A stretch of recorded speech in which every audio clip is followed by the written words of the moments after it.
मध्य प्रदेश में इन दिनों बीजेपी विकास यात्रा निकाल रही है। विकास यात्रा में कई जगहों से अनोखे मामले भी सामने आ रहे हैं। कहीं बीजेपी की विकास यात्रा का विरोध जनता कर रही है, तो कहीं बीजेपी नेता ही अपने सिस्टम की पोल खोल रहे हैं। अब छतरपुर जिले में विकास यात्रा में एक शख्स गधे पर सवार होकर पहुंच गया। इससे अधिकारी और नेताओं के बीच हड़कंप मच गया। गधे पर सवार भ्रष्टाचार मुक्त समिति के मंजू अग्रवाल का कहना है कि विकास यात्रा तो निकाली जा रही है, लेकिन असल में विकास क्षेत्र का नहीं बल्कि नेताओं और अधिकारियों का हुआ है। नगर पालिका में लोगों की आवाज और भी कई काम अटके पड़े हैं। अधिकारी सिर्फ दिखावा कर रहे हैं। जनता को अधिकारी और नेता गधा समझ रहे हैं। यही वजह है कि इनके सामने गधे पर सवार होकर जाना पड़ा। विकास यात्रा में नगरपालिका अध्यक्ष ज्योति चौरसिया सहित अधिकारी और बीजेपी नेता मौजूद थे। तभी मंजू अग्रवाल को गधे पर बैठकर देख लोग हैरान हो गए। क्या नाम है आपका?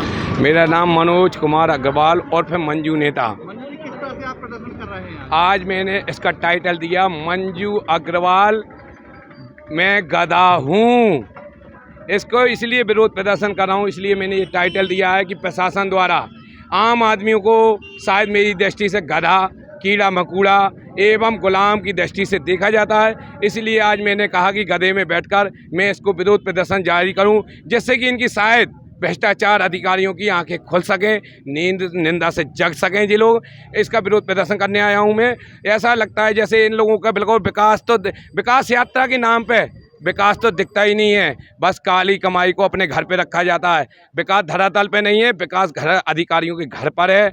जैसे नालियों वो नलों के लिए रोडें खोद दी जाती हैं, परंतु रोडों का निर्माण नहीं कराया जाता है। जैसे आवास योजना के आवेदन तो ले लिए जाते हैं, जहां पर भ्रष्टाचार हो वहां पर उनका पैसा लेके उनके स्वीकृत कर दिए जाते हैं। बाकी लोगों के किसी भी प्रकार के आवेदन को स्वीकार नहीं किया जाता है। आज आपने किस तरह से अनोखा प्रदर्शन किया?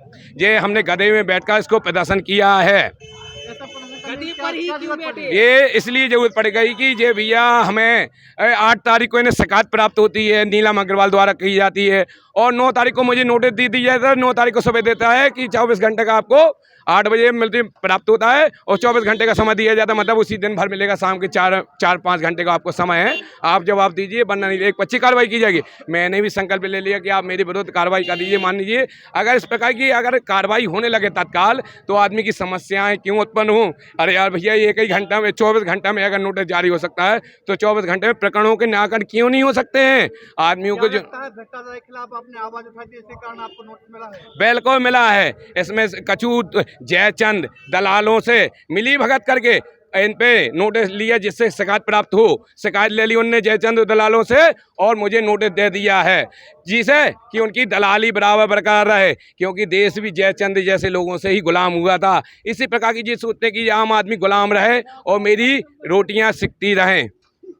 डांस करते हुए ढोल मजीरों के साथ, उसके बारे में तो मुझे कोई भी जानकारी नहीं है कि ढोल से किस उसमें यात्रा निकाली। हम अपनी विकास यात्रा लेके वार्ड नंबर 2 में आए हैं, जो कि ये गोविंद तिवारी जी का वार्ड है, और विकास के पूरे कार्य हम लोग कर रहे हैं। जितने भी जो समस्याएं हैं, जन कल्याण योजनाएं हैं, जितने भी वार्ड की समस्याएं हैं, तो उनको पूरा करने का पूरा प्रयास हम लोग कर रहे हैं और किया है और आगे भी करते रहेंगे।